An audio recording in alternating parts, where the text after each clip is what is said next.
Welcome to our Campfire Dream Bites triad. I'm here with Anne and Kasia, and we're continuing our storytelling, our discussions around the topic of the black animals, the blackbird, and the many others. We're going to start with an attunement. And so I'd like to invite you to close your eyes if it's comfortable for you. And with the eyes closed, there may be an image of darkness behind closed eyes. And we can allow that darkness to bring us deeper into the body and into the awareness of the breath for just a moment. Perhaps with an awareness around 3 deep breaths in through the nose, out through the mouth, relaxing on the out breath, letting go. And I invite you to sink a little deeper into your own skin, into your blood and bones, body. Feel what you're feeling there. Invite the softening into the cells, the relaxation, just a bit deeper. Invite yourself to sink a bit deeper into the darkness. And just imagine that the space around your body is a sphere of darkness. And as you breathe, the sphere expands even beyond the body, surrounds the whole room. It can expand to encompass the whole town and even the whole world. And as it expands around the earth, you notice there's like a shimmering, glittering like the stars around this darkness, this emptiness, this beautiful container of the mother. So let's just feel ourselves held here in complete safety. You can imagine that we're diving a little deeper into the body, into the center of the body, feeling the spine, feeling the feet on the ground, imagining our feet walking down a path in nature, allowing the senses to receive the feeling of the feet on the ground and the air, the breeze, the sounds of the creatures in the trees, sounds of the water running in a little brook. And as we move in our imagination, move towards the edge of a clearing, we can see that the fire is there, still burning, always burning. So we walk towards the fire, and as you walk towards the fire, notice there's a place just for you to sit around the fire, to warm your hands by the fire. And we offer up gratitude to the stones around the fire. There's a circle of stones. To the trees, circle of trees that enfolds us, all the plants, beloved plants, and offering up gratitude to the animals who are here with us, whether they are seen or spoken of today, or whether they are lingering in the invisible darkness, our beloved creature teachers, offering them love and gratitude, offering to the invitation of the ancestors, the benevolent beings that are here with us, in service and honor to the future generations. And letting that go, coming back to the fire, letting that image go, feeling our hearts warmed, connected, present, and curious. I invite you to open your eyes if they've been closed and just let that all go and see what we're going to discover here out of the generosity of our beloved nature. Thank you, David. As always, so beautiful and relaxing and grounding and just amazing. I will then take us straight into the Blackbird, our we will see what animals will come, and I'm very curious. Maybe a few blackbirds, maybe other ones, but let me take you all to, it's Kasia here, and I will just take us to the Blackbird because the Blackbird just called me. I was doing my yoga in the garden the last few days, and since I started thinking about which black animal wants to come through, all of a sudden the Blackbird showed up, and he wasn't there, or he wasn't, or he or she wasn't there for a while. There were other birds, but all of a sudden it was there. And as I was doing my yoga, it started actually flying. It was sitting at the top of the roof and then just above my head, and then just flying at the end of the garden and sitting on the tree and just bringing this beautiful, beautiful sound as blackbirds do. I really hope most of you or all of you heard Blackbird at some point because they just create this most amazing, amazing, amazing frequency that is highly healing and just beautiful. And not only the Blackbird showed up, Blackbird is in the dream arc connected to Jinky 57, and it's the vision of penetrating clarity. And it's actually joined together with a toad and the bat. I haven't seen a toad, but yesterday, on top of the Blackbird flying back and forth, all of a sudden, when I was just finishing my yoga and lying on my back, watching this moving, beautiful clouds and first stars popping in, all of a sudden the bat just circulated me twice. So then I was just like, do you know what? I think this is the sign, and that's the beauty also of DreamArc. I wanted to just mention this here, that this is the magic of the DreamArc. Once you step into it, whether you like it or not, it will just guide you, direct you, send you signs, and it is just fun and amazing and beautiful. So here is the Blackbird, the vision of penetrating clarity. And I was sitting with it and thinking, I really crave that in my life a lot. And I feel like there's a lot of that sort of want for the clarity all around of like, what's the purpose? Where are we going? What's the earth is doing? What's my purpose in this lifetime? I keep asking myself this question, and the answer is just, it's already here. It is it. But what the Blackbird is saying, and I would love to share this little reading from Richard Rudd and the Blackbird, is this: all is not as it seems. All is beautiful and perfectly timed within the great frame of the wider world. There are reasons for things that we cannot always see. One day, however, we will see, and then we will be gladdened and grateful, even for the hard times. And it's just like, that itself is just like, wow.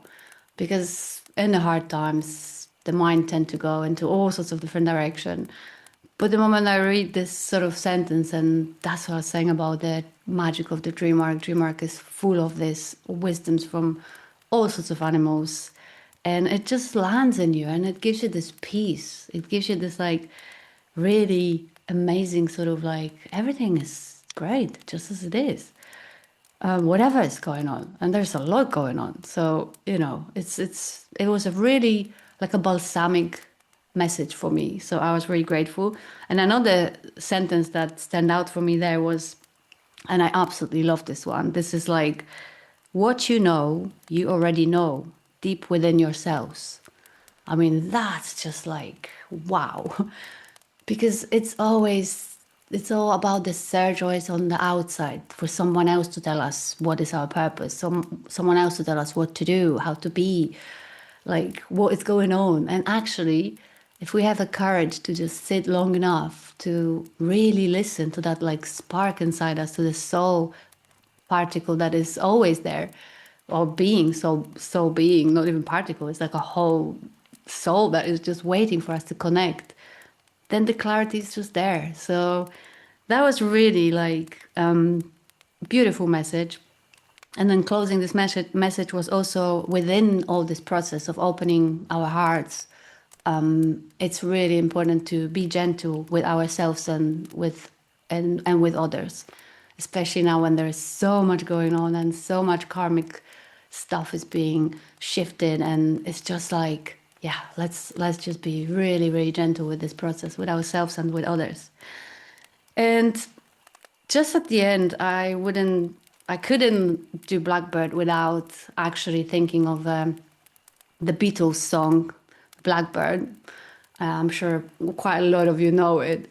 And I really love it. So I just thought, just to do something else, I think I'm going to just bring a couple of verses from this song, if that's all right.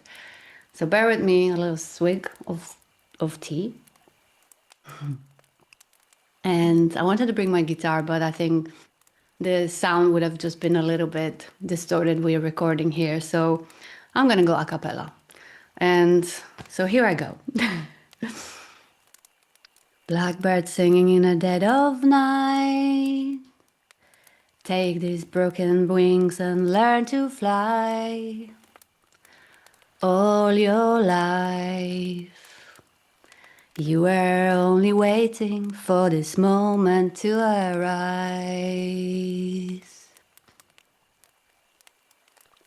Blackbird singing in the dead of night. Take this sunken eyes and learn to see. All your life, you were only waiting for this moment to be free. Blackbird fly, blackbird fly, into the light of a dark black night.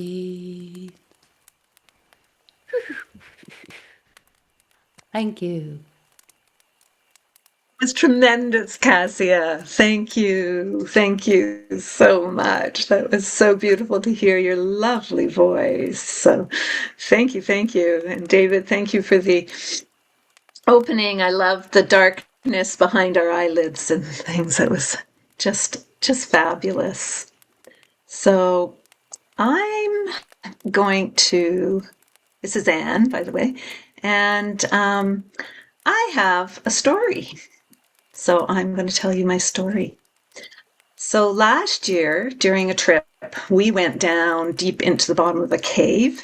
And at the bottom of the cave, we turned out all the lights and allowed the dark its home. I felt the blackness as like soft velvet, as a luxurious pause, just to breathe and pause and be with the complete darkness. And within that darkness, I always feel a tingling sensation of potential. There's always something happening. There's always something happening. And it totally reminds me of the deep, dark womb of creation, the void of possibilities that are alive and vibrant. And the beauty of black found in so many mysterious creatures came forth. And so we have raven, we have crow, we have black panther, we have bat and blackbird that have been spoken of. And the one I'm going to tell a story about today is about gorilla.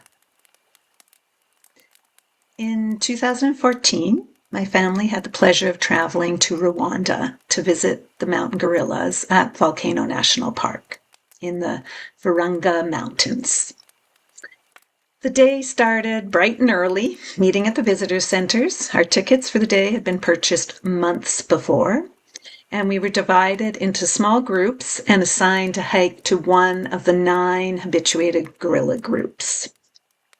My daughter really wanted to see a group with twins. With our guides, we hiked for an hour or so and then climbed up into this lush tropical forest or bamboo forest area. And there we met another ranger who'd already checked on the group that we were going to join to see. They do that every morning to just see that they're all healthy and they're well and they've had a good night and things like that. This is a regular routine morning thing for this ranger. So the group was really nearby, so we left our backpacks and walking sticks, and then we approached the location of the troop, which the group is called.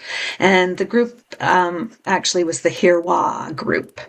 Each group had names. Some were further away. Some people really had to hike like 3 hours to go and see their gorillas. Ours was just about an hour. It was great. This group had a silverback, 5 adult females, and 11 juveniles, including the set of twins who were 3 years old. And we were permitted 1 hour observing and photographing the gorillas. It was an incredible experience. When we came to them, it was just beyond words to be so close to these wild creatures and these social creatures. The silverback was just sitting there, kind of cross-legged. I don't think he was cross-legged, but that kind of concept.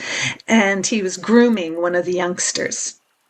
And behind him, there were other young ones who were climbing and swinging on these branches, very carefully walking along these small, maybe inch-wide branches. Just amazing. And the mamas were lounging around and watching all the activity. The little one in his lap, in the silverback's lap, started climbing up his left side. And at one moment, I saw this huge silverback turn his head towards this little one and give him an air kiss. I was blown away. It was just like, wow, these signs of affection and caring, and like, it was just amazing. Then another young one behind was creating a bit of a disturbance, hitting others with a stick, and the silverback just kind of reached behind him, picked him up, and plunked him down in his lap for a few minutes. And then the silverback was kind of distracted, and the little one escaped and headed right back to mischief. It was just so typical of what we see with human toddlers. And it was so fun. And then at one point, the silverback leaned forward and he put his forehead in his hand, similar to what a human would do. And I was like the thinking statue type concept. And it was just so interesting to see these same patterns within these creatures. So then something startled the silverback, and he moved all 400 pounds of himself in a flash. And then he sat and ate a bunch of leaves. Just, they grind them down with their really teeth that are made for grinding the leaves and the shoots of the bamboo. And then he decided to move along, and he walked within a couple of meters of us. He was huge. Our guide kept saying, take pictures, take pictures. And I think he was just telling us to do that to keep us nice and calm. And then the entire troop headed off, wandering their lands, the small ones swinging along, mamas carrying small ones on their back, which they do for 2 or 3 years, and everyone existing as a family unit. It was an amazing experience. We continued on our way also, and we retrieved our packs and sticks and hiking sticks, and we hiked out of an experience of a lifetime. And we still, to this day, just I feel the awe of having been in that experience, and just recollecting it for this episode was just like reliving it, and just the privilege and the seeing these creatures in person and being able to share in their beauty was like just so marvelous. And in the dream arc, the gorilla is the life key of Gene Key 59, and it's healing through intimacy. And my experience expanded my heart in so many ways. I felt the intimacy within the family relationships of these gorillas. And it really reminded me of the intimacy in my own family, and the privilege to behold that among our fellow creatures was just simply awe-inspiring. So, it's just amazing the importance of intimacy in our world. And we humans are moving to deeper and deeper intimacy with ourselves and others. So, can you ask Gorilla to help you on the path of more love always?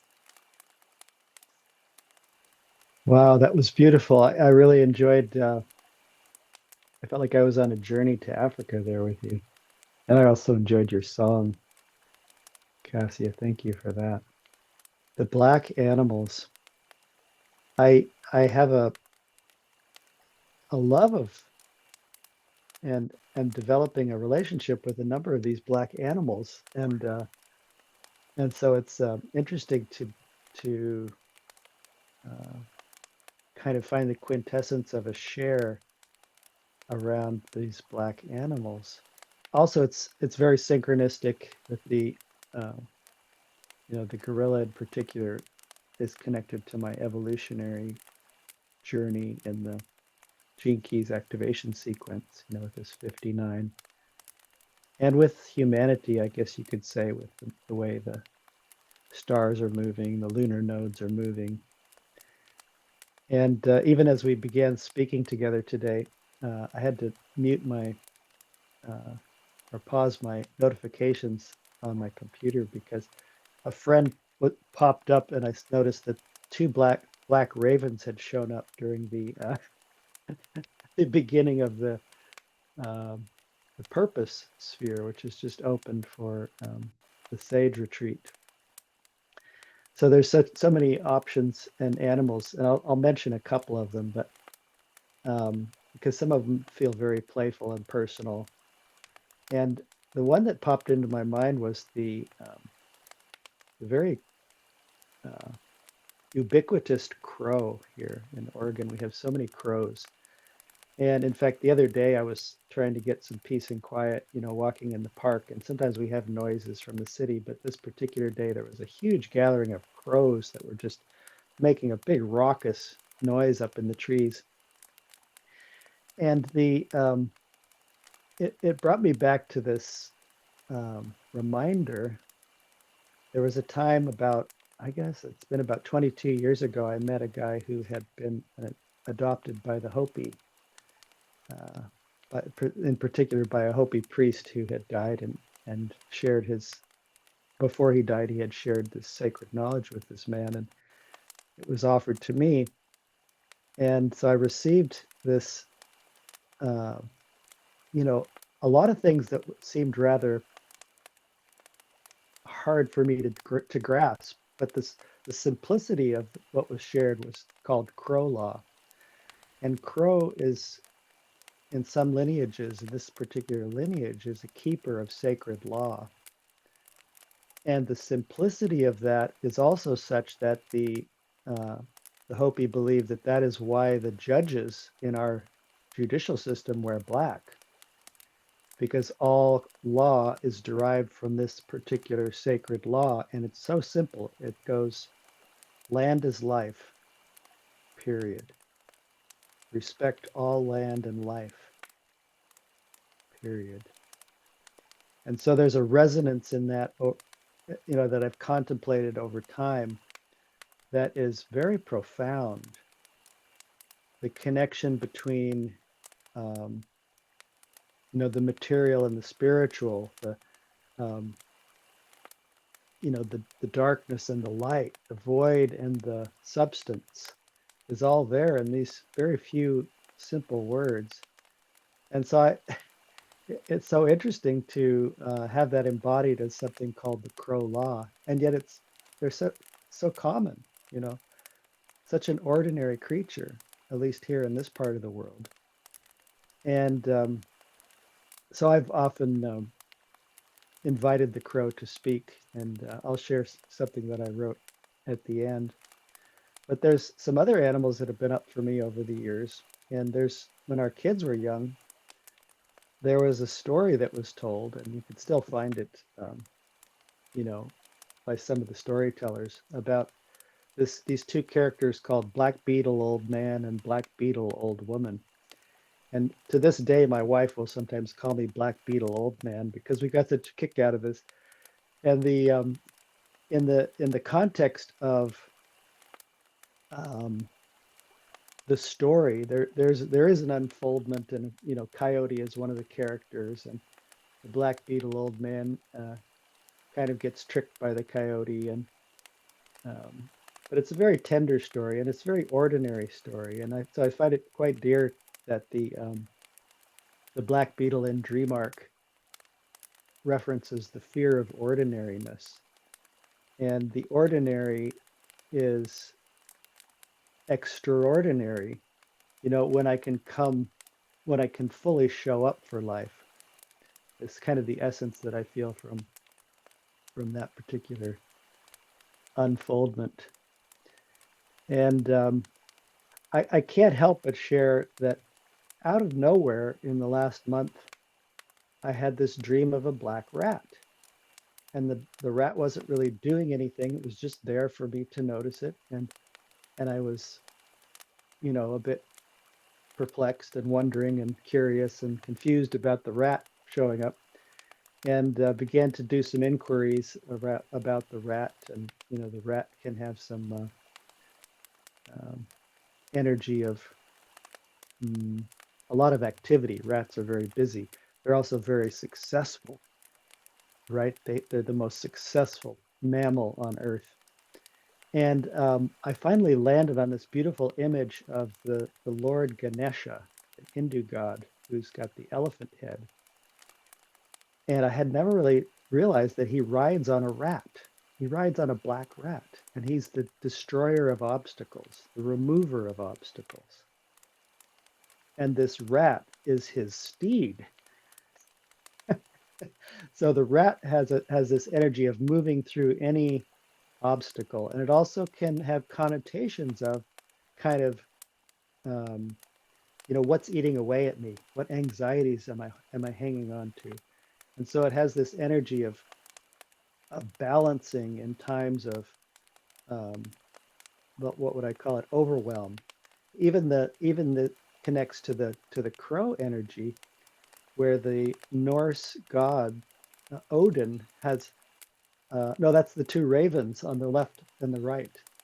So I'm tying in the raven now from the beginning. But these two ravens are known as thought and memory, and they're uh, healing energies potentially, right? It's like with anything, it can be a shadow frequency, it could be a gift frequency, depending on how I treat it. So that's a little bit about my love of the black animals. And I'll just share to round it out that when I asked the crow to speak, um, at one point, the crow said, I'll give an excerpt. I am black as night, like the great void of creation. I'm ready to help you on your walk of creation. As you walk, you create through thought and feeling. You are like a sponge absorbing thoughts and feelings from the world and those in your family. Remember when you feel stress or pressure, it is time to squeeze the sponge and give it all back to the Creator. Let go of all attachment to thought and feeling, the good, the bad, the ugly, and the beautiful. Let them go as an offering to our Earth Mother. She knows what to do with them. In her heart core, they are purified. As you know, this is the time of the great purification. Your heart and mind is cleansed in the water of life, the light of the child heart within. Life blesses all with divine love, unconditional forgiveness, and respect. Go in peace. So, underneath it all, I just feel this energy of the mother within the dark, within the void, the dark animals, and it gives me some feeling of hope and sustenance to rest there. You know, at least it's a reminder to pause before moving forward. So thanks for listening.